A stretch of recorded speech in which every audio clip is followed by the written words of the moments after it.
So welcome back, everybody. This is Night Flight, and today, as you can see, Jerry Marzinsky is back. He is very well known here on this channel, and I have a new guest. I'm very excited about that.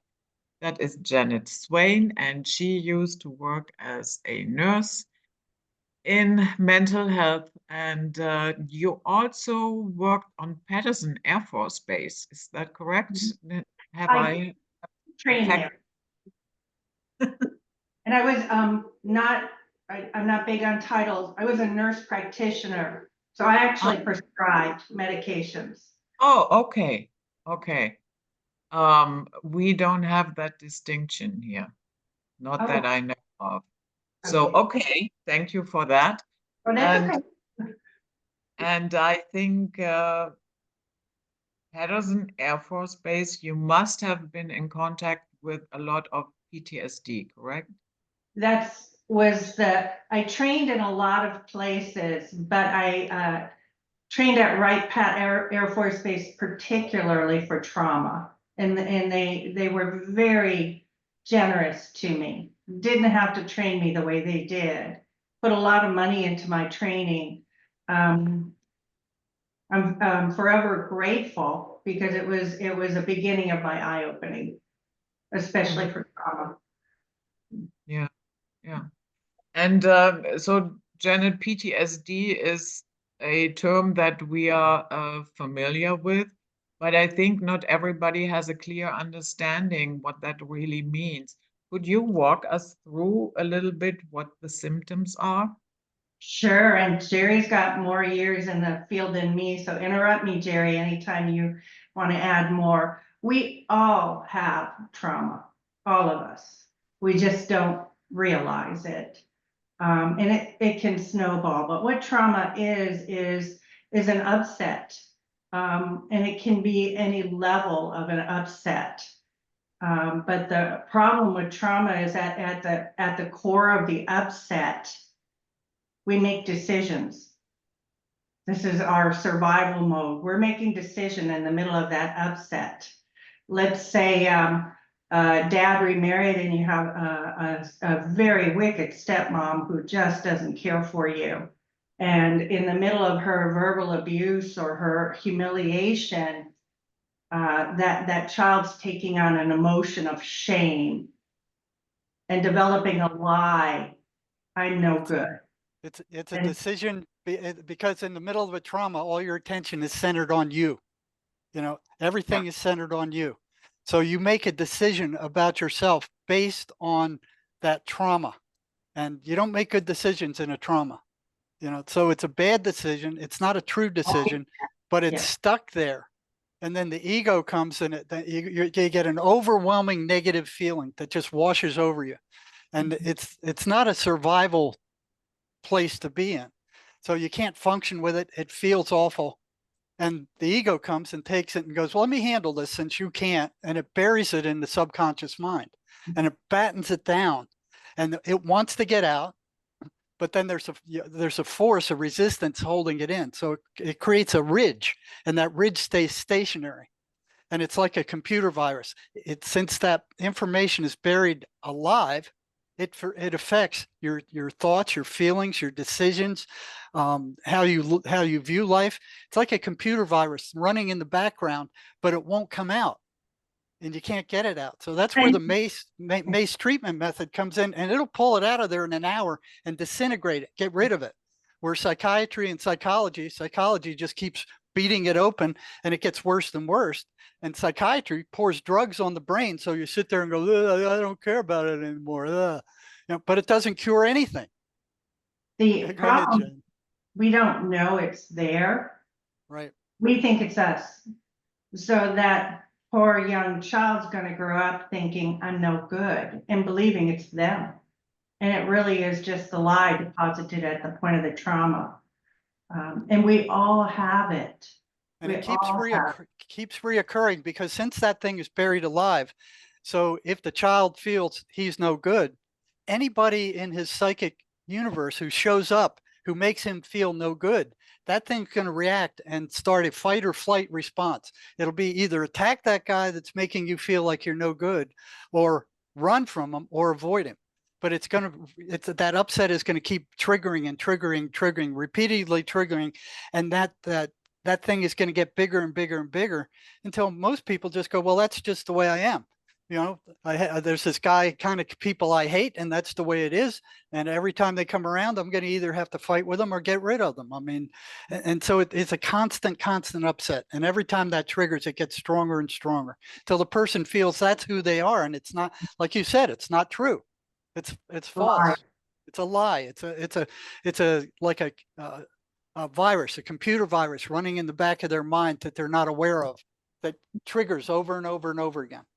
So Judith, that's a minor trauma. Even it's major to that child, but when people think of trauma, they think of like the war, the soldier, or the rape, which are huge traumas.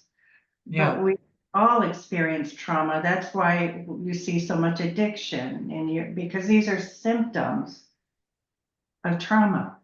And what's interesting I found is that, you know, a lot of the patients I work with, the trauma, I look at it and I just shrug it off. It'd be like, getting a whack in the head or something. But for them, it was major.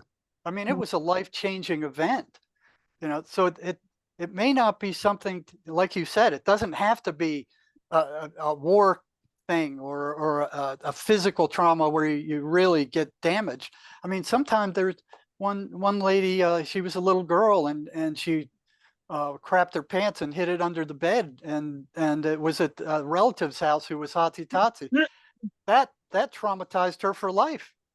That would do it for all of us. Or wetting their pants, stuff like that. So, okay. Certain aspects of trauma we obviously cannot prevent. Let's say the example with the soldier in a war situation. What, in your experience, Janet, what determines how people are handling it psychologically? Well, when I was in the industry, we used what was called cognitive processing therapy. It's trauma therapy. And it's almost right. We're bringing them to the point of finding the lie. And I always give this example. It's a great example. I'm going to try and keep everything generic just to keep things private. So this military member was a medic and saw a lot of horrific trauma. Couldn't help a lot of these people. And he or she developed the lie, I'm not qualified, I'm not smart enough, I can't help these people, they're dying. It's a lie. So in our industry, we understood, oh, there's a lie involved, and we have to target the lie and get them to understand it's a lie. Great concept, but it didn't work because, as Jerry said, this is an energy ridge. You don't even know it's there, but you feel it. When people are being triggered, there's energy involved. Let's say you don't like your mother-in-law and you're on your way there and you walk in the door and see her and you feel energy. Ugh. That's an energy ridge. It can be varying degrees of that energy, but we weren't dealing with the energy ridge. We'd find the lie, and so they'd leave thinking, okay, I know it's a lie. What do I do with it? I can't stop from thinking about it. See, that's where Mace picks up and takes it the rest of the way, because that's halfway, but it's not enough. So what Mace found is that the mind isn't what people think it is. You know, what the mind does is take pictures of where you focus your attention. And that's all it does. It doesn't reason. It doesn't decide things. It doesn't think. It's basically like a screen on a computer. You know, if we didn't have the screen, you wouldn't have the pictures of what we're talking about. And those pictures get frozen.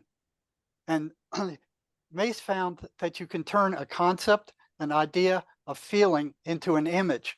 Okay. And once you create that image, you can get rid of that image and drain that trauma by keeping your attention on it.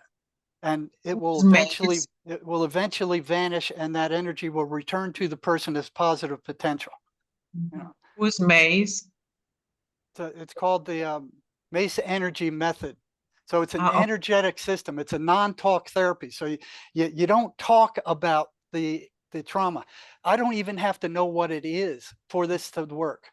You know, so people who have been sexually molested and had really embarrassing things happen to them, the therapist doesn't even have to know what it is.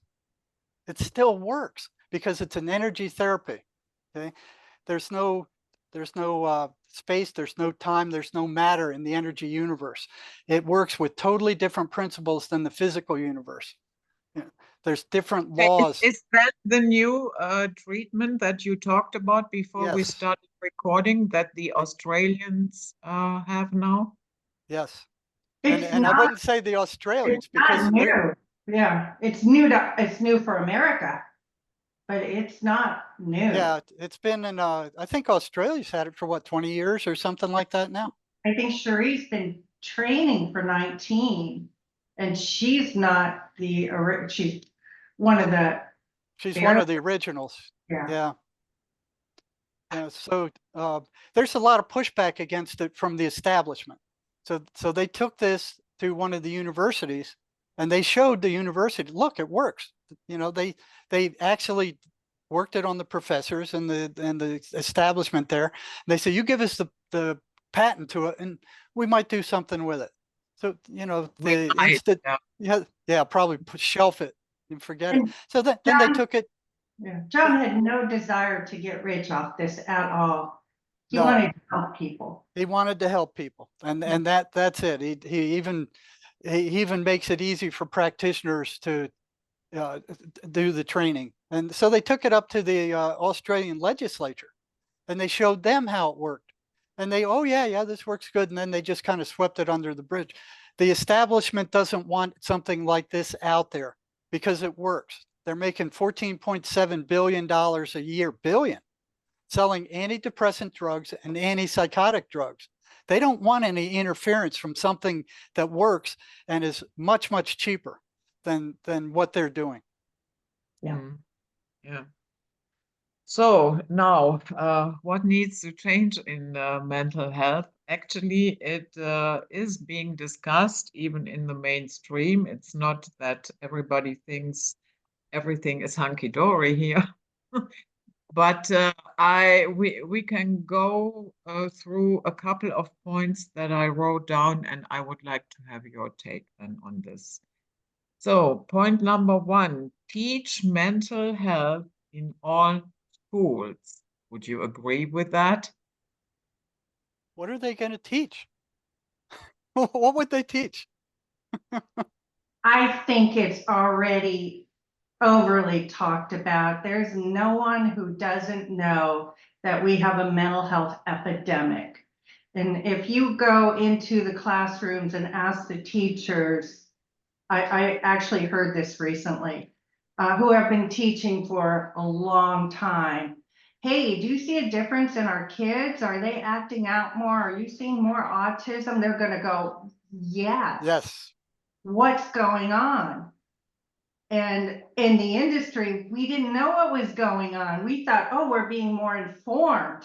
And so now we're spotting it more. Well, I'm not a big cursor, but that's just bullshit. It's a lie. Let's look at what we're feeding ourselves. Let's look at what we're putting in our bodies. Let's look at the research in mitochondrial function in our cell and all kinds of metabolic diseases, including mental health. And here's the most angering part. They know this. They already know this. There's no money in it. Right. And There's same no thing with money. big pharma. They don't care. They want that $14 billion a year selling their antidepressants that don't work, cause more problems, and antipsychotic drugs are even worse. They actually shrink the brain. They are actually doing neurological damage with long-term use. These people don't care, and they don't tell the patients about it either. I've never seen a psychiatrist talk about akinesia and to a patient that's just starting off on drugs. And then the lies that they're telling is incredible. This biological imbalance that they're blaming on mental health is a complete fabrication. It was created by Eli Lilly in the 70s when they came out with Prozac. They made it up. They just totally made it up. It was a lie at the time. They knew it was a lie at the time, and they ran with it because they had no other explanation for why those drugs worked. So they did this biochemical imbalance thing, and they got away with it for like 10 years. They're teaching it in the universities. They're teaching it to psychologists, psychiatrists, and they're pushing it. And it's a complete, total fabricated lie. It's been disproved over and over and over again. And you know, you can see it for yourself when you go to a psychiatrist. You think if you got a biological imbalance in your brain, you think they're going to want to know what that imbalance is, what chemicals were out of balance, how much they're out of balance. You will see that never will a psychiatrist give any kind of objective test, no blood test, no EKG, no EEG, no kind of objective test to determine what chemicals are out of balance in the brain, because one does not exist. It never has. And there's never been proof of a biological imbalance of the brain. So the first thing that needs to go is the lies that these people are perpetuating on the entire planet. And it's not just the biochemical imbalance thing. It was the genetic thing was also a lie. There's no proof of that either. And they pushed that for years and years and years so they could sell their friggin' toxic drugs. Yeah. So Janet, a little challenge for you. Let's say for some reason you are in charge and you couldn't say no, an offer that you could not decline. And you have to teach a class about mental health. What is the first thing that you would tell them? Nutrition. Okay. Nutrition. If they're nursing students, because I started out as a nurse, we have 1 semester of nutrition. And that course is basically nutrition on a chemical level, not really on a anatomy, biological level of what food is doing to our bodies and what poor quality food is doing. It's killing us. I would teach not about mental health, because most of it is just made up, bogus, name dropping. The DSM diagnostic manual is just a group of physicians who get together every 5+ years and make up names of conditions with symptoms involved, which we all could have. Right. It's just chopped up normality. They segment it and turn it into disorders.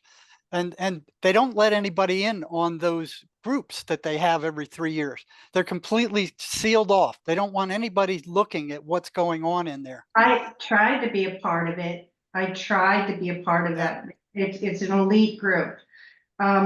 Nutrition is the basis for everything. And I'd stop separating mental health from the whole body. It's all connected. If you have diabetes, you probably have metabolic disorder. If you have metabolic disorder, your cells aren't functioning properly. If your cells aren't functioning properly, I'm already going to know you struggle with some sort of dysregularity in your mood, whether it be depression, anxiety, agitation. It all goes back down to nutrition. That's why we're seeing, and I know people always Google and go, oh, she had her numbers wrong, so she's false. So don't quote me on my numbers. But there's a 4-fold increase on autism. There is an incredible increase on just even adult bipolar that doesn't show any heredity in the family. There is an increase in schizophrenia, and the meds don't cure it. Some people get some sort of baseline that's acceptable, but they're still having, wanes of depression. They're still having symptoms. it's just like, oh, okay, I guess this is better. Yeah, for the The most part, it answer- does not get rid of the voices. It'll lower them, but for the It- most it- part, I mean, it doesn't what get rid of them. happens, yeah, what happens is we're flattening their mood. Right. Yeah, they're So drugging them up. they're actually becoming flattened in their mood. So a lot of them will be what we call anhedonia. They don't feel anything. They don't even have like intimate desires for the mate anymore. They don't feel anything. Yeah. So great, you're not depressed, sort of. Just drugged up. Yeah, and the side effects are atrocious. Yes. I had my own little breakdown because I put my whole career into this, and it was a lot of years of training, a lot of money, and it wasn't very long. Even in school, that little light bulb was going on, going, "What is this? What this logical?" And then you get out in the field, and you don't even have time to research because you're seeing so many patients that you can't even hear them. You're seeing them every 15 minutes, and they're coming in on 15 meds. So there alone is a problem. Yes. Meds could be causing the problem. And there's no time to chart. So you're staying up till 2 a.m. charting. And I started to just do research, and I just thank the Lord this started to come into me. This information is like, I'm harming people. I'm harming them. Can you imagine what that feels like? And you'll find a lot of people in my position waking up to this. We're harming people. We're not helping them. I want to give this caveat because this is really important for me. And I do this, but I don't expect anyone else to. I don't charge people because most people who have serious mental health don't have money. And Right. and freedom from this should be available for everybody. Now, that being said, please don't flood my website with appointments. This is for people who can't afford it.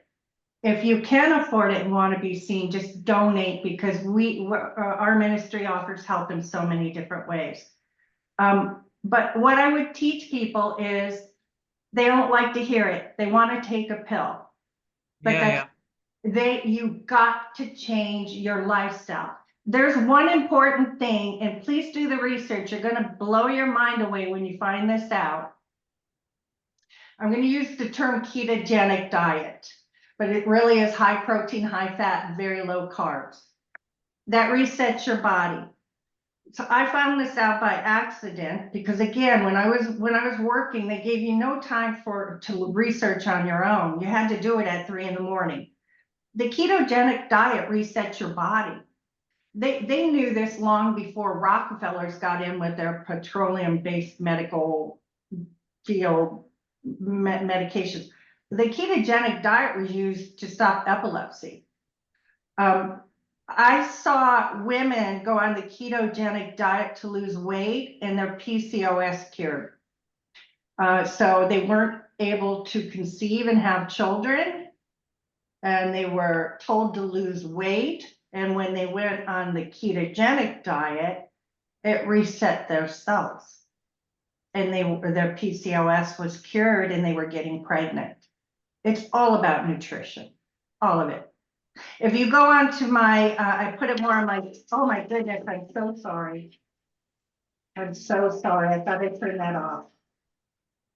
If you go on my Facebook page, I post considerable YouTube videos. I don't reinvent the wheel. People have already done all this research. I post plenty of videos showing people where the truth is. And the truth is, can I give you an example? Yeah, sure.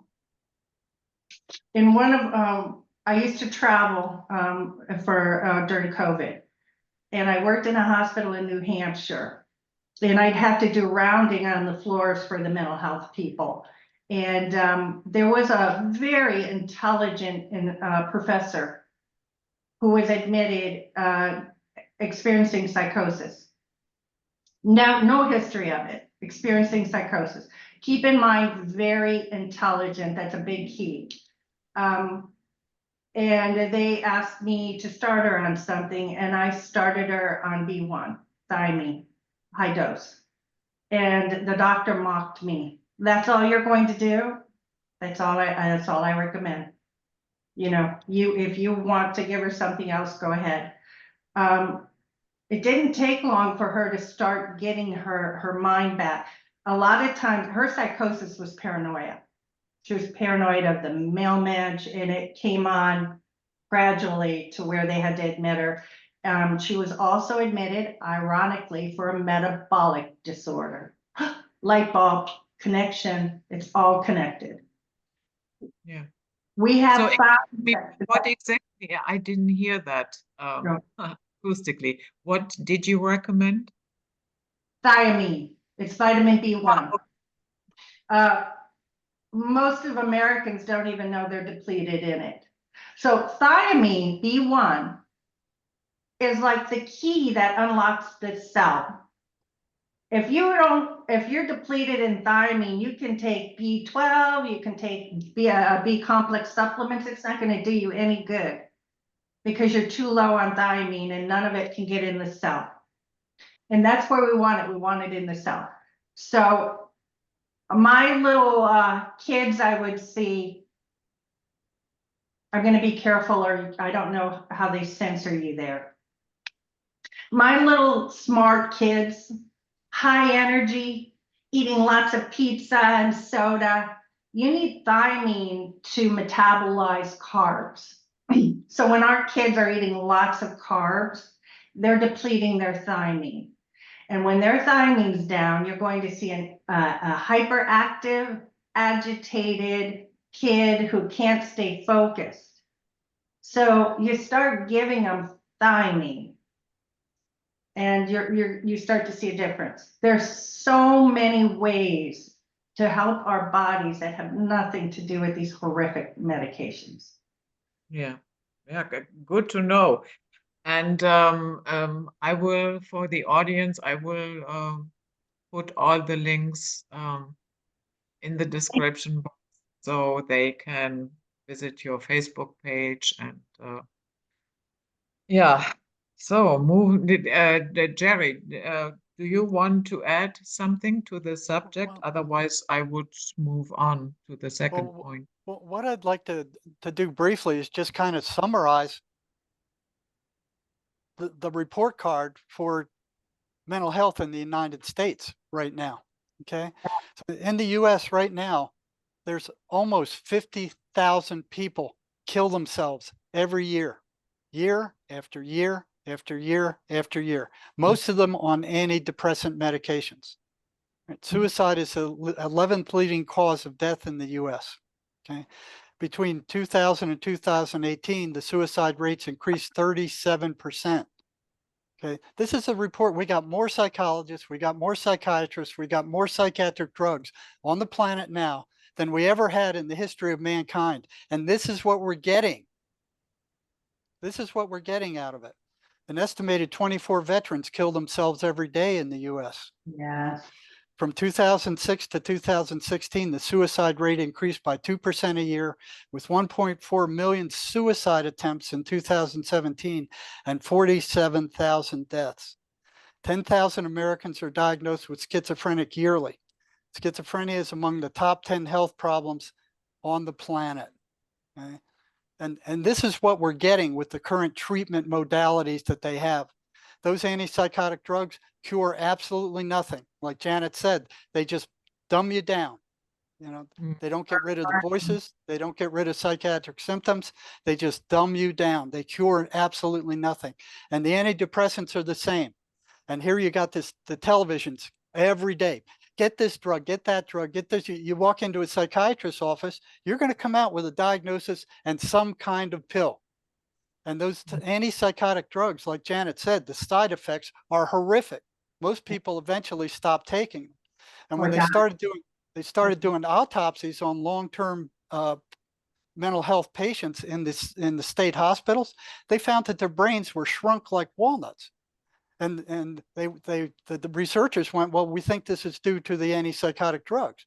course, Big Pharma and the psychiatric mafia went, no, it's not our drugs. It's the schizophrenia doing this. So the researchers went back and they started feeding those drugs to mice and rats and monkeys, and they found the same thing is happening. So not only are they not curing anything, they're causing more neurological damage. They're adding to the problems. They're rotting out the peripheral nervous system. They're rotting out the central nervous system with these long-term drugs, only to suppress behavior. And that's what they want. They don't want any problems out of schizophrenics, so they just drug them silly. So they're sitting around going like that. You know, they're not curing anything. Yeah. So Julie, I give them an F- as far as a mental health system. It's a joke. I'd love to give you an example of that. I think people will be able to really relate to this. And I don't think everybody in the industry is evil by no means. No. We're trapped once we get into it.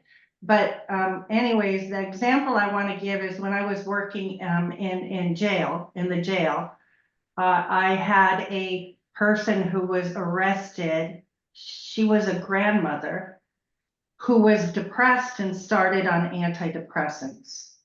Now, antidepressants, and we don't know why, we don't know the mechanism of these meds. It made her manic.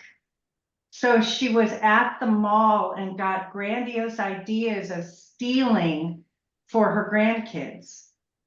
And she was coming out of the mall with all of her things she had stolen, never had a history of doing any of this, got paranoid, ran into her car, sped out of the parking lot and ran over someone.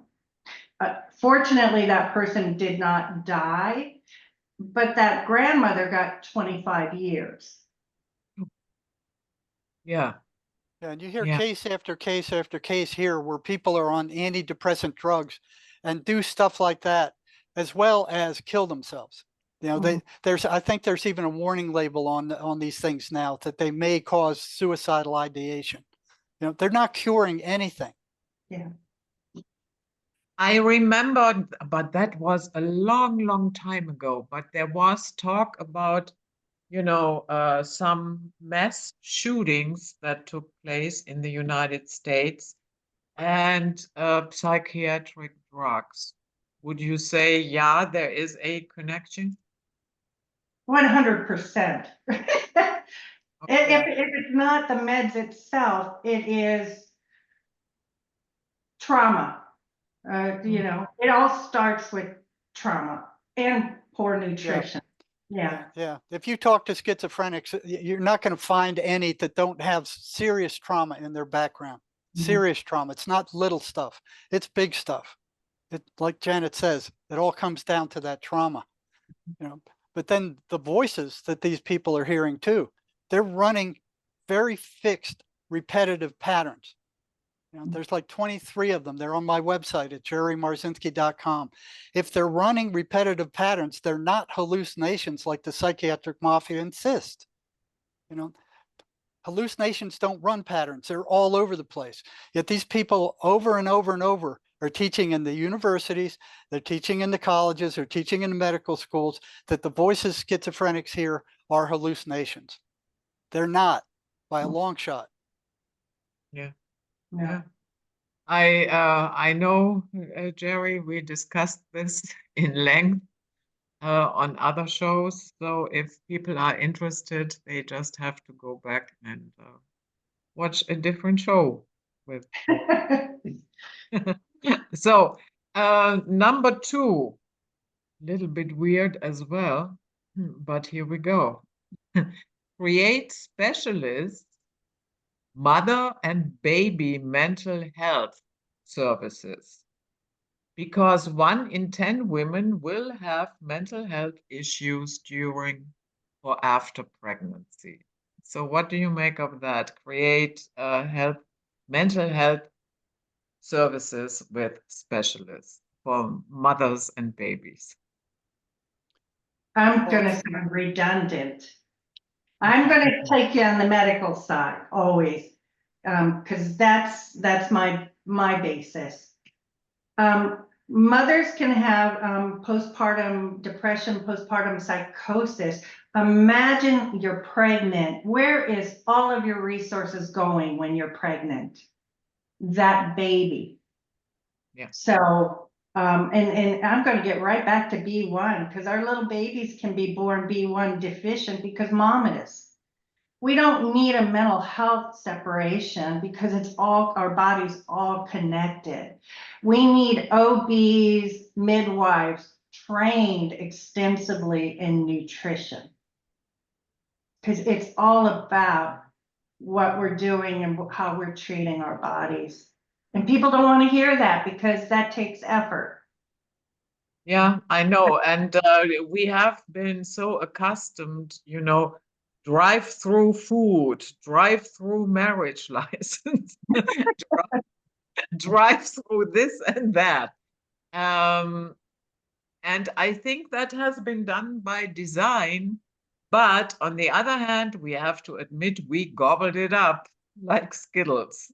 Let me give you a great example of this because I had this. Any woman who has gestational diabetes, somebody should be really educating her on somewhere she is imbalanced. I already know now. I can go take myself back all the way to a little girl, hyper, very active, busy. You know, look at the bird, look at the butterfly, you know, constantly distracted. That's a B1 deficiency. And if you have, and I didn't know this because my trauma told me I wasn't smart. When you're depleting your B1, you're not processing information well either, constantly distracted. And some of our, and I'm not saying I'm one of them, some of our smartest kids can be instantly depleted on B1. I'm going to say this without you being censored. By inflicting things into their body that was never meant to be there. And you will see an instant cause and effect. I saw an instant cause and effect over and over on the teenage, highly suggested, I don't want to say the word. Yeah. The jumbo juice. Yes. Instant depletion where they almost look schizophrenic because you absolutely depleted their B1. It's gone. And now you're sitting in front of an empty shell of a child. So I went into nursing pro all these things. But I'm a spiritual girl. I think the Lord opened my eyes and said, look at this. Look at this. Yeah. I think By another the thing. way, oh, sorry, go ahead, Jerry. Another thing that's going on is this prescription of amphetamines, Adderall, Ritalin to kids, you know, where the B1 might handle that. And I've seen so many prisoners who started off on Ritalin and Adderall, and they would just keep increasing it, and then moving up to meth. Now, meth, I don't know how it does it, but it kind of opens people up to schizophrenia. I've seen hundreds of prisoners who went psychotic on meth. You know? And Yeah. it starts off like they go, oh, I'm just hallucinating, and the voices start up and they start telling them you're rotten, you're no good, you're stupid, you're crazy. That starts that, and then they go, well, that's just a hallucination. When I come down, it'll go away, and it does. You know, it might do that 20, 30, 50 times, and then one day it doesn't. Those voices are there forever. They're permanent. They're just as crazy as anybody in the mental hospitals. They can't function. They can't hold a job. They're out there. They have to steal. They have to rob. They have to sell drugs to survive. And they end up in prison. The prison is full of them. It's full of them. The prisoners themselves call meth the devil's drug, you know, because they feel that it lets the devil in. It lets those voices in, you know. And like I said, the prison's overflowing with them. Yeah. Janet, when you got aware what was really going on, I assume you started also treating your patients differently. I Did did. you? Yeah, sure. And did you ever get in trouble for that? All Let's the say time. with, All yeah, the time. Me And too. mocked. Like I said, my office was connected to the inpatient hospital because I saw outpatient and then I rounded. Because there was no free time. In this industry, you have no free time. And then they call me up. Well, what's this? Why'd you do that? I had to learn to chart rationalizing why I did what I did, because I'm not starting people on the typical garbage that they expected. I would actually do anything in my power to get people not to start these meds because I knew what they were going to do to them. I knew it. But that's not how the system works. The system wants you to see somebody every 15 minutes. Don't waste your time talking to them. Insurance doesn't cover that. Just start them on a med. And here's the really good one. Why are you bringing them back in 2 weeks? We don't have time to fit somebody in for a follow-up. Do at least 1 to 2 months. So most of these people react on these meds. You need to see them back right away. The whole, I got in trouble all the time. I resigned because they were going to they'll take away your license. I ran into the same exact thing. I couldn't put down what I was doing in the sessions because they would have gutted me. I had to drop my license after I retired because they would have went after me. They didn't bother me as long as schizophrenics were taking their medications. But as soon as they started fully recovering, going off their meds, they don't need it anymore, then they came after me. And I was shocked because I thought, well, they're going to be glad they don't have to pay for meds anymore. The voices are gone. These people are back to normal. They can live a normal life. No, it wasn't like that. They were pacing around like a couple of demons. They sent investigators in to try to find out what I was doing with these people, and there was one where they had a valid MMPI that the guy was psychotic as a bedbug when he came into prison. After we were finished with him, the voices were gone. He was back to normal. And the investigator said, well, can we give you another MMPI? He said, sure, you can. They took it. He was normal. They went nuts. They went absolutely nuts. He's doing something he shouldn't be doing. So, something's wrong here. And they went after me. It was crazy. I just couldn't comprehend it. I was shocked. So just to make sure people don't go, oh, that's conspiracy. I'll give you some examples. Barbara O'Neill is amazing. I don't know if you know her. I could binge watch her all day. She was banned from Australia, practicing holistic medication. Amazing. I encourage your listeners, go look up Barbara O'Neill. You'll get a lot of great resources on healing your body on its own. Dr. Buttar is dead now. A lot of our holistic people end up dead. Yes. So I don't want to sound like conspiracy, but it is a fact. So I always tell people I'm not suicidal, but I'm not important enough to go after. So, yeah, that's true. A lot of naturopaths are being murdered. Yeah. Dr. Buttar was amazing. And he was absolutely left alone until 2020. And that's all I'll say. And you'll be able to piece the dots together that he ended up poisoned. Yeah. So I'm trying to keep everything pure on your video. So Yeah, I know, and I appreciate that, and I'm pretty sure my listeners can put 2 and 2 together here. Yeah. So, and now I would like to go to point 3, if my cat lets me, because of course my dog's down here too. so keep people with mental health issues out of custody. Amen. Yeah, I don't know what they think they're doing there. Locking these people up. So you have somebody who goes psychotic. He's already uh, mentally ill and unstable. He's already Mhm. violent. He's already impulsive. You lock him up in supposedly a correctional institution with a bunch of gangsters, where he gets a education in criminology, how to extort, how to fight. What I saw them doing in some cases in the prisons, they would force a psychotic patient off of their medications and Yeah. use them Cold, for human torpedoes. They cold turkey.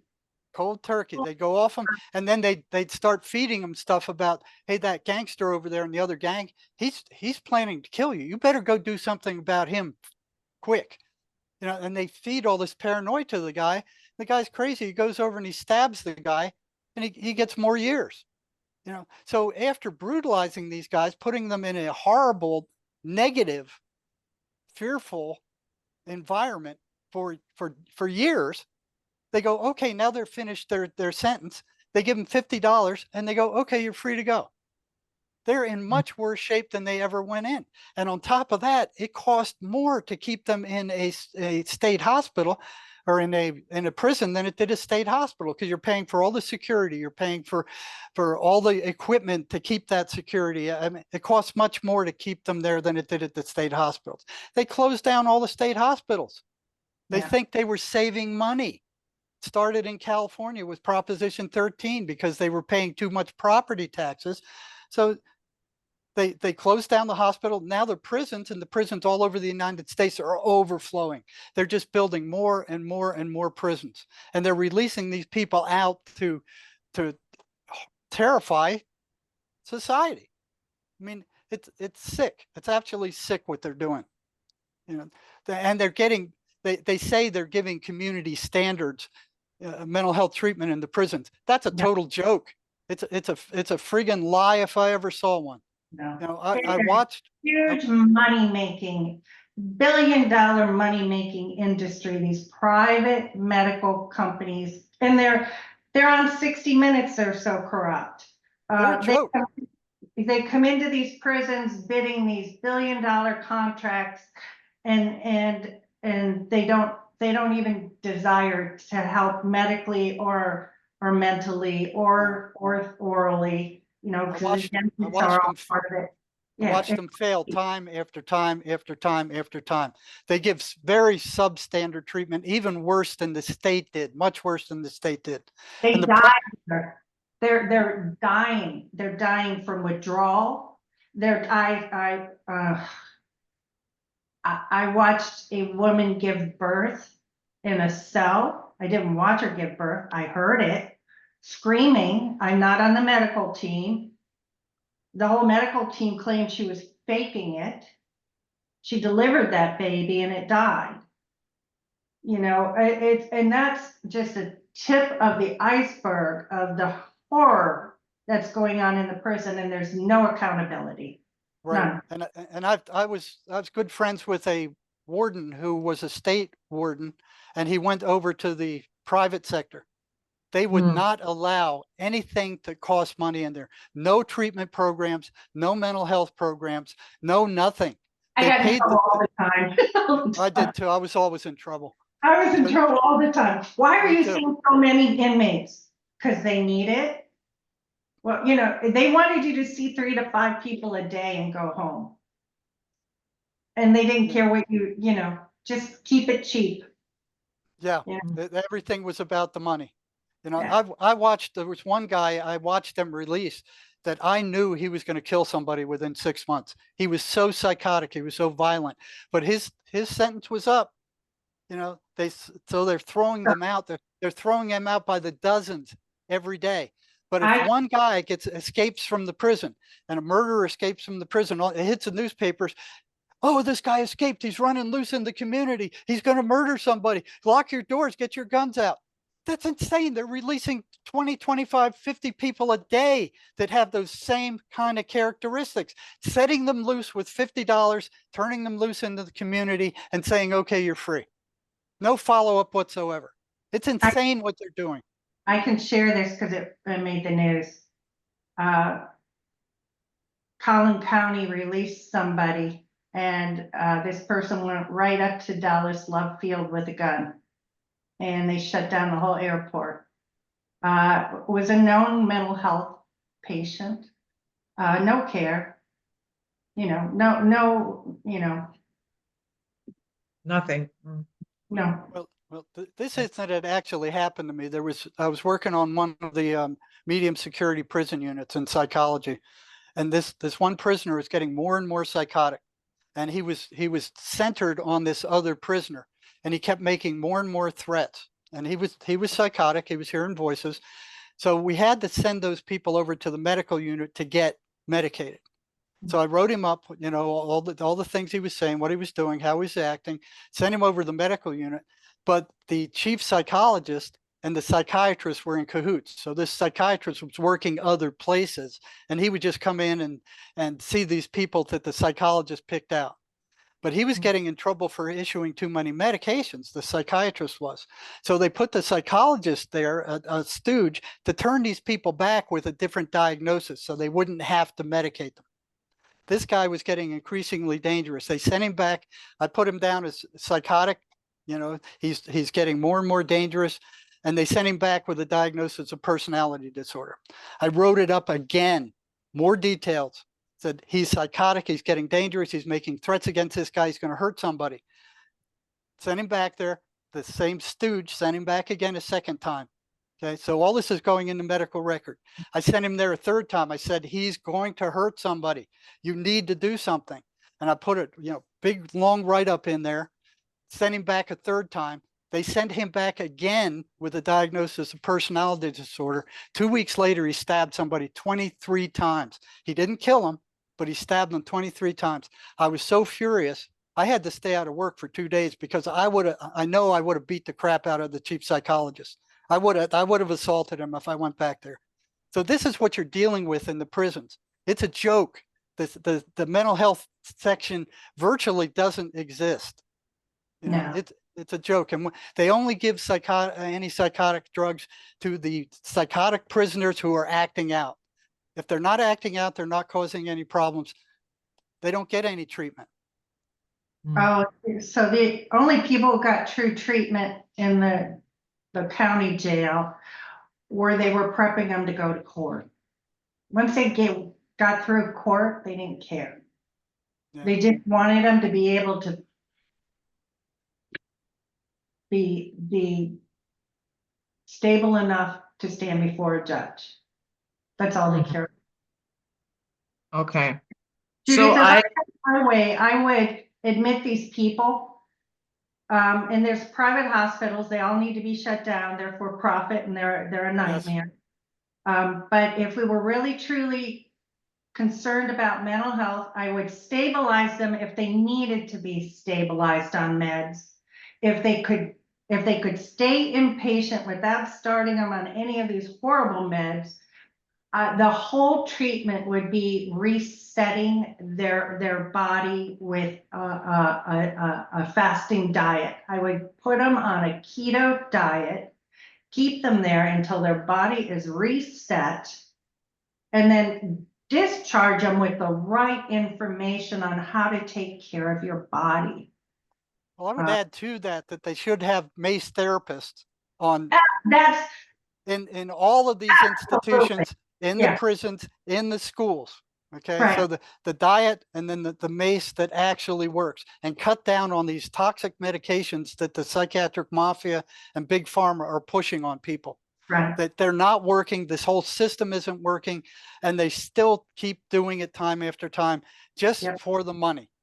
They don't care about whether people get better. They're after the money.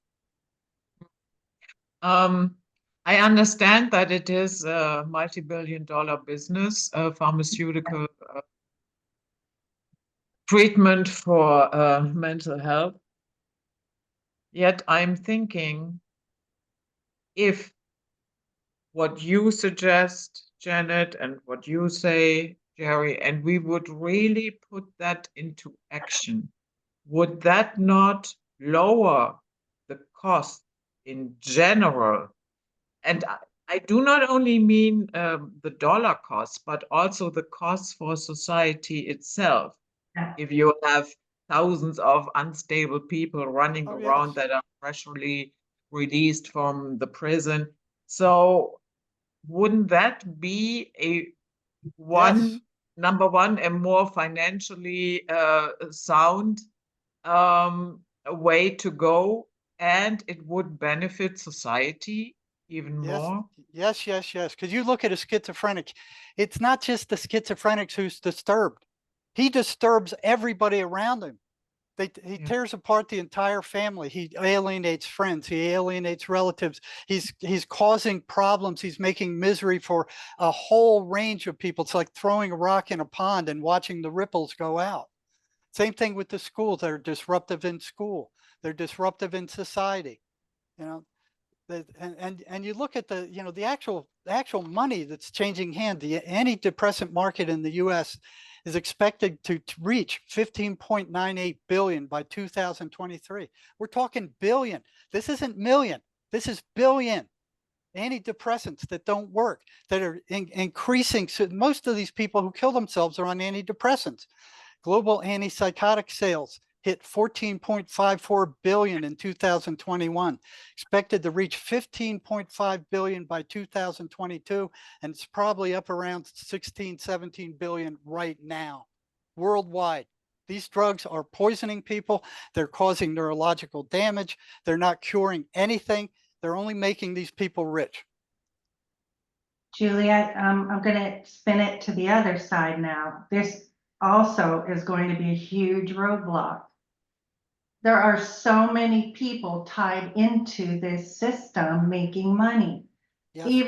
Even if they don't do it intentionally. I've lost comrades, I've lost friends, because I consider myself a whistleblower. And this is going to impact not just the big pharmaceutical companies, but the nurses, the doctors, the practitioners, the therapists. We build our money on chronic care, but this shouldn't be chronic care. This is acute, we heal it, we move on. The money's in chronic care. So when I go and tell the psychiatrist or the physician's assistant, the nurse practitioner, these are all providers in America, that what we're doing is a crock and it's nonsense, They go nuts. it's not going to happen. Their livelihood's all caught up in this. Right. They don't want to hear it. It goes all the way back to the medical schools too. And Yeah. the big pharma that controls the medical schools. It's deep and it's subversive and it's deceptive. I mean, it's deep. They're training these people, hundreds and hundreds of psychiatrists coming out every year believing this garbage, And I prided myself on my knowledge. I Venn diagrams on medications and symptoms, and I was so proud of. I knew my dopamines, my norepinephrines, I knew it all, and it was all a lie.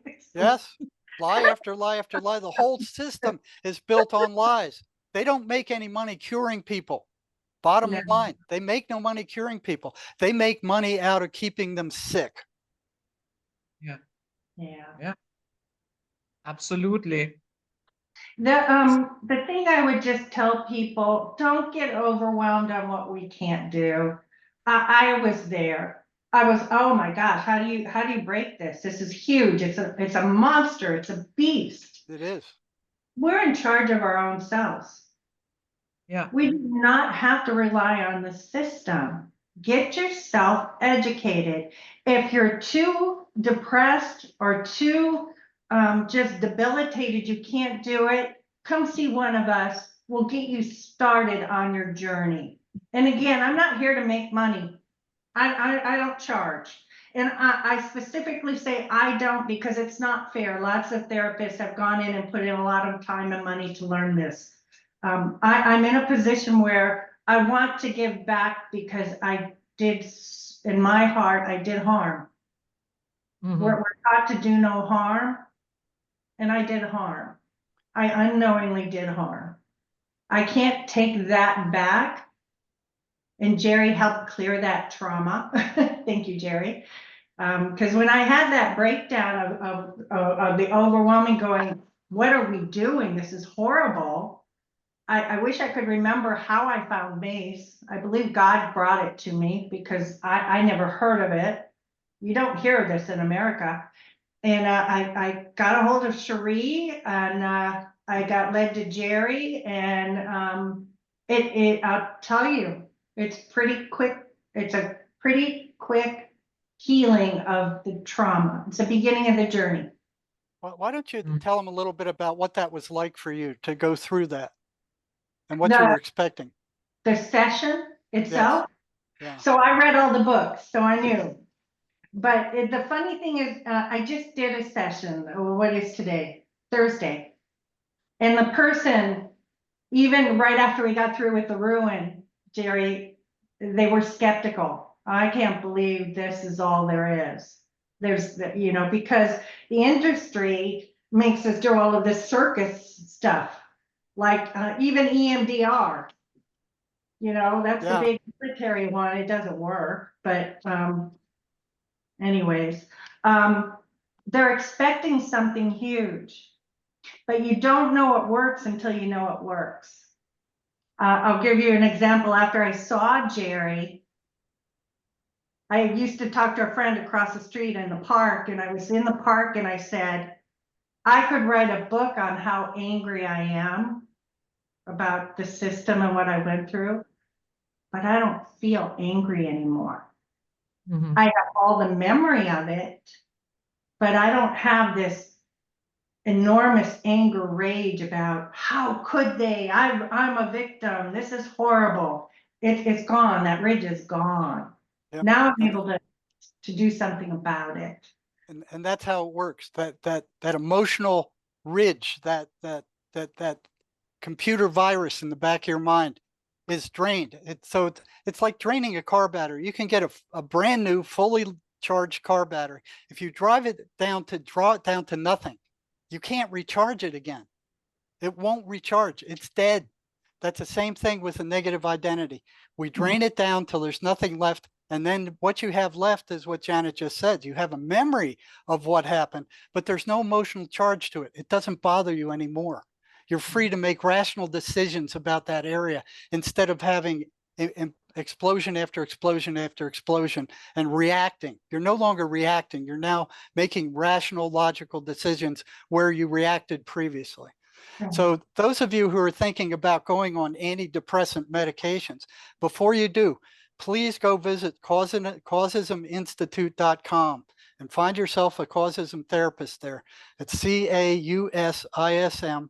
So it would be www.CAUSISMINSTITUTE.com. You know. And you can see anyone. We do it by Zoom.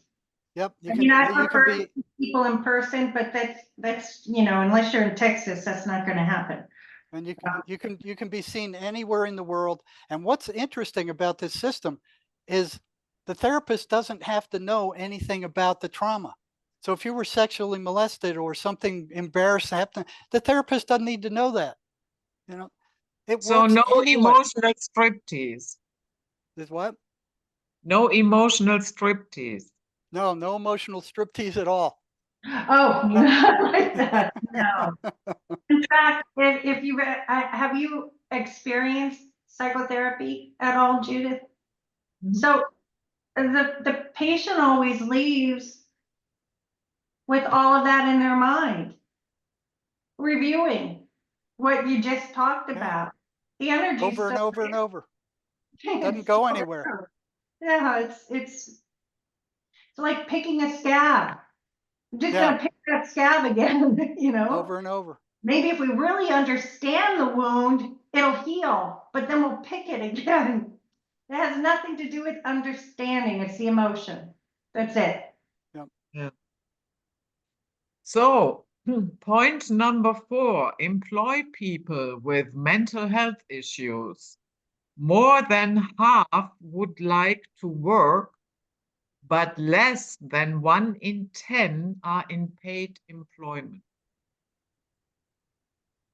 It's the #1 disability in America, mental Okay. health. And growing. You know where I'm going to go. I'm going to be a broken record. No, but that, you know, sometimes you have to hammer it home. It's metabolic disorder. Mental health is metabolic disorder. If you have mental health, I'm almost sure I'm going to find comorbidities, whether it's autoimmune, diabetes, metabolic syndrome. Metabolic syndrome, for people who don't know, all that simply is your blood pressure's high. You usually have a little bit of fat gut. Your blood sugars are unstable. It's beginnings. It's the beginnings of lots of other comorbidities you'll start to see. I would say, don't Google and say I'm wrong, because I'm saying I don't know. I'm going to guesstimate 60 to 70% of Americans have it. Because of our diet, not because they're lazy and want to eat junk. It's because even our oils we use are killing us. Any seed oil is killing you. Now, did we know that? Did I learn that in nursing school? No. I didn't learn any of this. So what do you suggest? Extra Instead- virgin olive oil. What do you mean? What do I suggest? Yeah, in terms of oil, but you already answered it. Extra virgin olive oil, and make sure it's only from one location, because they'll even fool you on that. You get anything out of just Italy, extra virgin olive oil, and look at the ingredients. There should be no natural flavoring. There should be no preservatives. There should be pure extra virgin olive oil. And that's just the beginnings. The amount of sugar we ingest is incredible, incredible. And so these are lifestyle changes. And this is where I would go with my patient. I don't call them patients anymore, because I no longer am a nurse practitioner. The people who come and ask for help, I tell them it's a lifestyle change and it's your choice. Do you want to feel better? Do you want to sleep better? Do you want to have more of a mental balance? You're going to have to look at what you're eating. You're just gonna, and it's that simple, but for so many people, it's like a mountain. Yeah, I know. But you know what? Sometimes it's a good idea, because if, let's say, you are overindulging in pizza, pasta, and you know, some sweets here and there, and then some soda cans, and maybe some chips in front of the TV, a little bit of chocolate. Yeah, that is a recipe for disaster. Huge. So, what do you think? Is it a good idea to tell people, you know what, make the changes slowly? Maybe Yes. start with your breakfast and uh, get rid of the cereals once and for all, and make yourself some eggs. You can have a piece of toast with it, maybe a better quality, and then you go to the next step and the next step. Because if you try to do it all at once, it can be overwhelming. They give up. Yeah. I tell them, if you stop these 3 things, just these 3 things, or just minimize, you're going to feel better. High fructose corn syrup is a killer. It's worse than sugar. It's a killer. It's in everything. So read what's in your ingredients before you buy it. If it has high fructose corn syrup, put it back on the shelf. It's going to kill you. Extra virgin olive oil and nothing else. Vegetable oil isn't even made from vegetables. It's crock. And if you do the research on how they make these oils, you're going to be shocked you're putting it in your body. And sugar. Limit those three: the oil, the high fructose corn syrup, and the sugar. I eat sugar. If we go out to dinner, you bet I want a piece of carrot cake or key lime pie. But don't eat it every day. No. Don't eat this stuff every day. So to me, that's all I tell people. Limit your sugar. High fructose corn syrup is a negative no, no, no, no. And the seed oils are a no, no, no. Get rid of that and you're on your way. Hmm. Now, if you're really mentally ready, I would reset your body with a keto diet for a month. Yeah, Put that yourself is in ketosis. very helpful for a lot of things. And I'm also a huge fan of prepare your meals yourself. I'm not saying do not ever go out for dinner, but you Yes. know, buy the basics, buy the real food, not that TV dinner crap, and then on top of it, you drop it into a microwave to ensure that really all the good ingredients are gone. And yeah. I make our own bread because I know Yeah. what's going into it. I know it's organic. I know I'm putting in what I want in that. Everything's organic. I don't put sugar in it. I wouldn't even eat the bread, but my husband likes sandwiches. So, but even the bread at the store is going to have most likely high fructose corn syrup. It's just bad. They're poisoning us Yes. all for money. So. Oh, okay. Jerry, did you want to add something? Yeah, I think what I'd like to add is don't buy into these psychological psychiatric diagnoses that they're putting out in this DSM of theirs. They teach that like the Bible. When I was in the PhD program, that was the Bible. You had to memorize these things as if they were real. They're not real. They made them all up. They've got segments of normal behavior that they cut into pieces and they pathologized. 2/3 of the people who made them up are associated with the big pharma industry. Yeah. These meetings, these secret meetings they have behind closed doors where they make these diagnoses up and they vote them in and they vote them out. They said it's like a tobacco barn. The guy comes in, he goes, "Hey, I got a new psychiatric diagnosis, and these are the symptoms." And and I'll bet you dollars to donuts. The pharmaceutical guys are going, "Well, can we turn this into something that'll make medicine, and we can make money from it?" You know. So in 1952, they had 106 psychiatric diagnoses.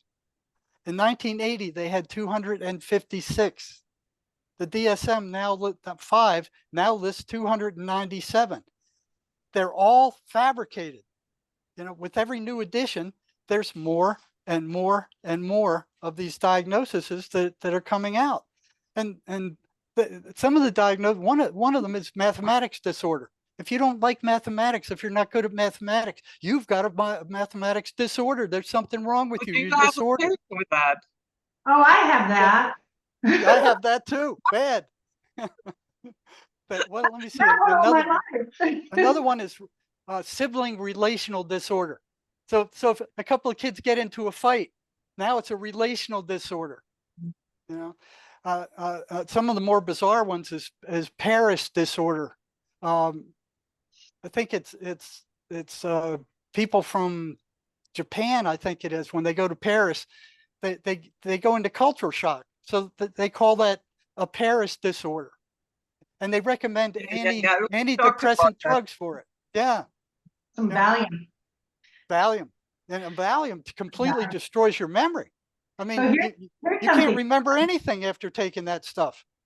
You know, Before the pharmaceutical industry became a big deal, I don't, Jerry, you probably know when this started, the 30s, 40s, whenever Rockefeller found his Yep. petroleum. Yep, the Flexner report. Before that, it was mostly holistic. It was Wild West medicine. But this is how crazy we can be sheep and follow. They were giving babies heroin to keep them quiet.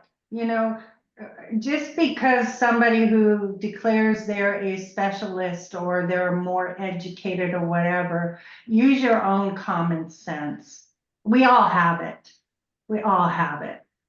You know, And history is going to be terrible on us and what some of the crazy stuff we did. I recently read an article here. It was a German article, and it said, your doctor is unable to do 10 push-ups, but you trust him 100%. Oh yeah, and you look at the suicide rate of schizophrenics. You know,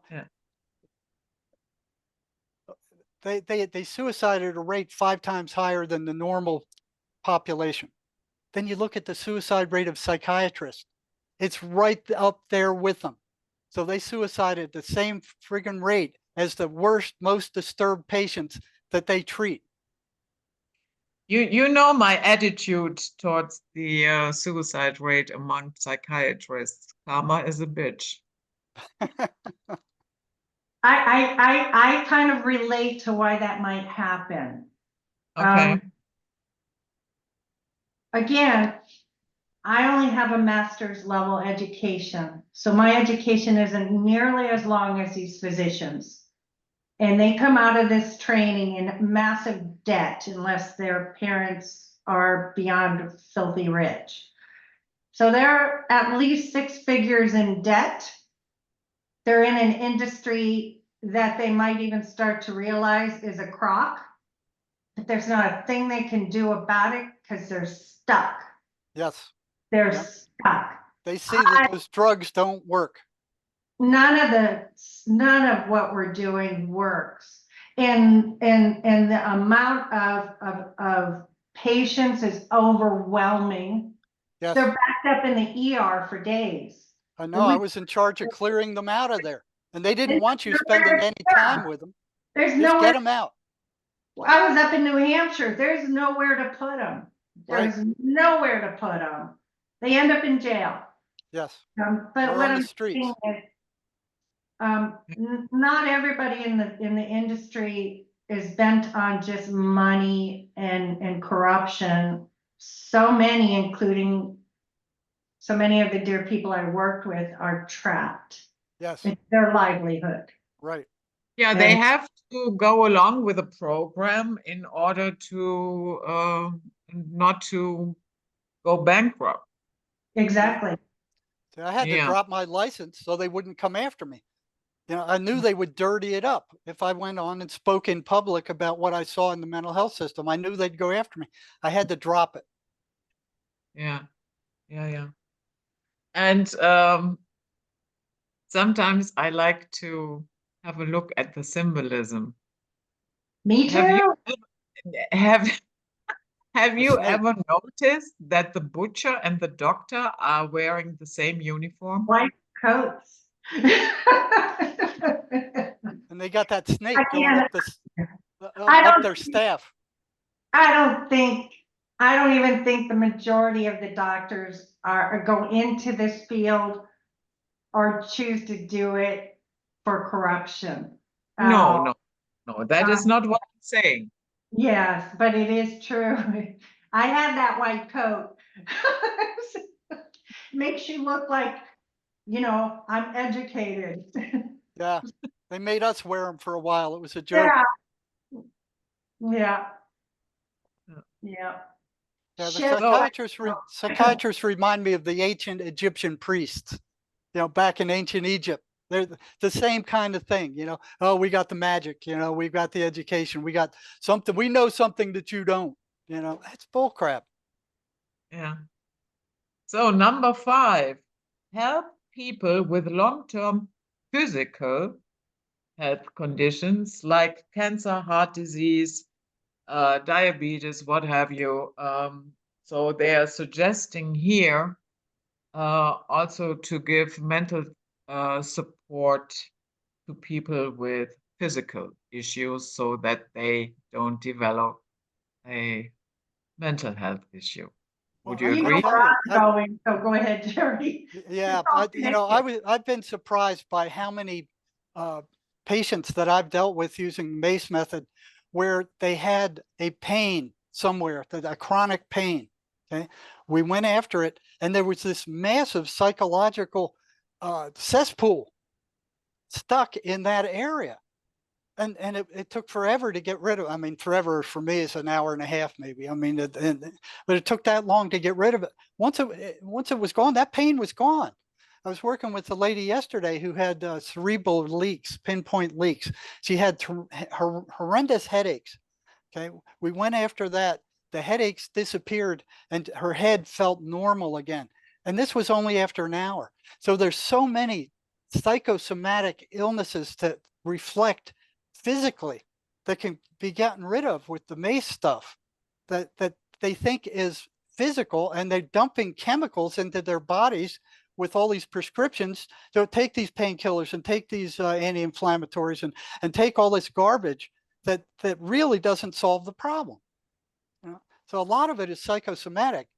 It should be dealt with that way first. You know, if it's in the ER, we always required a medical clearance before we did the psych eval to make sure there was no medical trauma. But a lot of these things are medical problems that are psychosomatic in nature. Metabolic disorder. You know, when your cell's not functioning properly, I could really go into a very boring podcast with the ATP and the Krebs cycle and where we get our energy from. Everybody hated that in biology and A&P. I'm not gonna go back there. But our cells are connected in our brain, our heart, our liver, our kidneys, our gut, everything, our nerves. It's all connected. We're not separated here. Oh, go work on my mental health over here. Go work on my heart over here. That's why we're seeing patients come in on 15 medications, because there's no coordination of care. And nobody's reviewing. In the ER, they'll take down all your meds, you know, if you're an emergency patient. That's about the only place I've ever worked that has done that. But I would get them coming in, and I'm like, the lady who was went to jail for running over that person. I can guarantee you she's probably on heart meds, blood pressure meds, something. Go look at the side effects of these meds. They cause depression. Yeah. It's all connected. I had a little bit of an amusing encounter with a nurse here in Germany, and I was round about, not quite sure, 59 or something in that range. Well, anyway, she had to fill out some forms, and then she asked me at one point, "Do you take any medication?" I said no.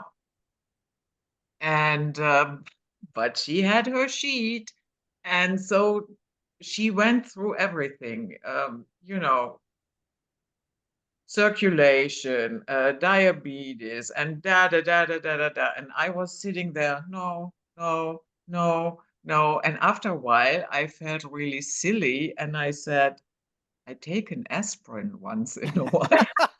Just to give her something to write down. Huh? Aspirin. And, you know, and then she said, that is very unusual for your age. And I know way back when I started doing interviews, I had one with Sonia Barrett where we analyzed this. And I asked Sonia, how did that happen, that we are conditioned to think you hit your 40s and at the very least you need to take 5 pills? Where's that coming from? Because you have a medical checkup you're recommended to go to once a year, and they have all these standards on what you should have. And instead of having a nutritionist on staff to really go over how to bring these levels down, we give you a pill. I'm going to be 65. I don't have any medications that I take. I do take supplements. I only take 2 supplements outside of, now I sell this, but I don't do it for money. So if you go on my website, I encourage you to buy it because it supports people we help, but you can buy it anywhere you want. I give my family Juice Plus because it's like having salad. I'm giving them fruits and salads just to make sure I feed my family well, but I can't control the quality of the food I'm buying. So, but the only two supplements I take, because of the industry I've been in, and I know how important they are, and especially because of 2020, everybody should be taking this if they did this, is NAC, N-acetylcysteine. Should be on it. It's gonna repair the liver, the glutathione. That's gonna help fight off what that did. Not guaranteed perfect, but, and Thiamine B1. My family right now at home is just my husband and I, and he's very good. If I tell him to do it, he'll do it. He won't eat as well as I want him to, but he does better than if he was on his own. But do your own research. I'm not telling people to go take these. Research it for yourself. Go alpha320.net is my website. Alpha320 is my Facebook page. Follow me. I post videos all the time on nutrition and health and mental health, but it's all connected. But NAC and thiamine. You want a little bit of magnesium in your thiamine because magnesium is the catalyst that helps metabolize the B1. I'm going to promote somebody here. Hold on a second. I always forget his name. Elliot Overton. He's a nutritionist. He helped wake me up. He doesn't even know it. And he's somewhere in Europe. All the good ones are overseas. They're not in America. He has a website called EO Nutrition. He helped wake me up for my kids and what was going on with my kids. I was seeing the autism and the ADHD. It's epidemic. It's epidemic. Why is this happening? It's a B1 deficiency. But those are the only two supplements I don't even want to say recommend, that I recommend to myself and my husband. So. Yeah, but that was so funny that the nurse couldn't handle the fact that I'm not on any pills. Yeah, well, yeah, she got over it, but I could see, you know, the expression in her face, as I felt as if, you know, green slime is dropping out of my nose or something, as if she had encountered an alien. Because she probably thought you weren't taking good care of yourself and that you were maybe uneducated or of poor economic circumstances where you couldn't see. But the blood work told her otherwise. Yeah, yes. And I think one of the big ones they pull off with that is these statin drugs. You know, they want everybody on these statin drugs. And there's no proof that they work worth a damn. You know, everybody's got to be on them. Once you get 50, they want you on statin drugs. Remember, they put me on that to the point where I couldn't walk anymore. I mean, it was causing so many problems. I couldn't even walk. The muscle pain was so bad. Yeah, I have to say, since 2020, I'm avoiding doctors. Good. And I have been once to a dentist, but that was it. Good for you. Can I tell you a horror story? Yeah. When I was in grad school, and mind you, I was a trauma nurse. So that was my background. My husband's a tinkerer. He was tinkering out in the garage, and it was Saturday morning, and I heard a kabang. I always hear kabangs when he's tinkering, but my gut said, go look. And I went out into the garage and I saw a man on the ground, blood, pool of blood. Didn't even know where it was coming from. He had agonal breathing. I knew bad. I knew enough to move his head, just enough to get him airway, pouring blood out of his head somewhere, don't even know. Call 911, very unprofessional call, because I'm in shock. What his care was when he got to the ER, and he was a trauma call, Jerry. And they would have life flighted him, but it was fogged over. This was in Ohio. They downgraded him on the way in and parked him in the ER. No. And he was discharged a few days later without a diagnosed skull fracture, amongst many other injuries. So I bring him home with a gait belt. He can't even walk. Undiagnosed skull fracture. Can't eat because he's so nauseated from the skull fracture. Long story short, I ended up long story short, on his follow-up, to find out why blood is coming out of his ear, the ENT says he has a skull fracture. Oh, no, he doesn't. The trauma hospital said, no, there's no head injury. And he goes, clearly, and he's showing it to me, he has a skull fracture. So we had to I took him right back to the ER, and they're mocking me. I said, my husband can't eat. I'm told he has a skull fracture. Oh, what? Are you a doctor now? Yeah. Oh, yeah. I'm That's horrible. And I'm a nurse, and they don't know it. I don't walk in going, I'm a nurse. And I'm seeing how poorly I'm being treated. My point is, you have to have at least a little bit of knowledge and be an advocate for yourself, because the system is so arrogant and so tunnel vision that they're not even doing good care anymore. I watched two similar cases. One on the medical unit where this fellow was having real hallucinations.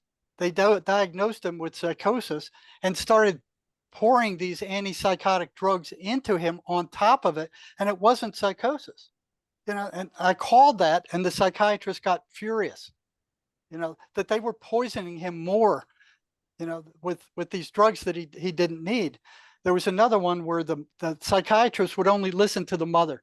They wouldn't let the patient, which was her daughter, in there with them. They had these secret conferences outside of the daughter, and then they call the daughter in and go, okay, we're changing your meds to this or that, based on what the mother said, with no input from the patient whatsoever.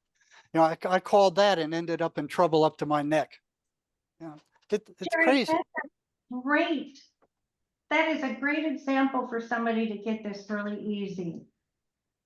In the ER, when we would get older people coming in who suddenly lost their I'll just say their mind.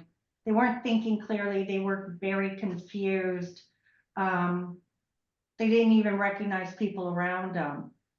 We know, look for infection. It's an infection, more likely a UTI, something. Now, clearly, with that example, you can see the connection that when one system goes down, it impacts lots of other systems. Yeah, and UTIs is a big one. We ran into that all the time, undiagnosed UTIs, and they'd start dousing them down with psych drugs. Yeah, you got to look at the body as a whole. You just don't go, oh, you're depressed, let's treat that. Well, no, let's find the root cause. Let's find the root cause. Take a pill. So what I took away from this, what needs to change in mental health is, number one, the monster is too big for us to take it head on. And deep. Yet that doesn't mean there is no hope. Nope. Because number two, we can finally learn how to take care of ourselves, how to better feed ourselves, and make it go away that way. You have the choice. And we can help our families if they may not be able to do it yet, but we can help them get there. That's the way it used to be. We don't send them outside of the home to get help. We can do this. It starts with ourselves and our own choices. Yeah. And that basically only requires to overcome, our own laziness. Laziness, yes. We And- all and have the to lie. do it. Yeah. And the lies we've been taught. I mean, from the time we were kids, we've been swamped with lie after lie after lie after lie by the system for their profit, not ours. Yeah, Jerry, that is very true. But even people who know that it is all garbage sometimes have the problem to overcome their laziness and really start doing the work. They Yes. do. They do. I love what you said. Start small. It does not have to be overwhelming. Start with the little bit you can do. If it's just throwing out your vegetable oil and never touch it, that's why it's hard to go out for fast food. It's cheap to cook in vegetable oil. All of your fast foods are cooked in this stuff. All of it. I'm not saying never go again. I love Chick-fil-A. I love Chipotle. Don't eat it all the time. Don't eat it all the time. And honestly, when you start taking control of your diet, you won't want it. You just won't That's want it. true. And expect if you do go to a psychiatrist, you will come out with a diagnosis and you will come out with a prescription for some kind of toxic med. Expect it. Now, do want to say one thing, and it's not bashing at all. It's really just, it's actually a begging. If there's any primary care physicians out there that happen to listen to this, don't start your patients on meds, refer them. Don't start your patients on meds if they come in depressed, unless you have the time to really thoroughly do a history on them. Because that lady, the grandma, ended up in jail because she was started on an antidepressant by a primary care provider. And she didn't have a clue she went manic. And SSRIs they have a manic response to many people. And the industry will go, oh, they're bipolar. No, they're reacting to the medication. Get them off the med. You know, it's the whole thing's just sad. Jerry, There's hope. So yeah, and the hope is, as usual, it's us, we. Yes. individual.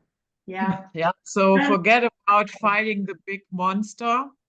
Pull the rug from under the monster and, make it obsolete by being healthy, by taking care of yourself. That is a good way. Fighting the monster will probably not. No, it's too big. Yeah. But healthy people don't need the monster anymore. No. Shed the monster. Yeah, exactly. So, Jerry, do you have any final words for us? Well, you can, if you're interested in psychosis, you can go to my website at jerrymarzinsky.com and find out what really entails that, what the voices really are that drive this thing. And, like Janet said, there's a lot of it has to do with trauma and nutrition. Deal with those first. And in a lot of cases, I've treated people who I thought were psychotic, and it turned out to be a negative identity, and they were good. They were good after that. Yeah. So I thank you both so much for coming. With a pleasure. Yeah, thank you for having us again. Had fun. I liked it. So yeah, guys, that was it, Night Flight for today. And as usual, you are the solution. Until next time, bye-bye. Good night.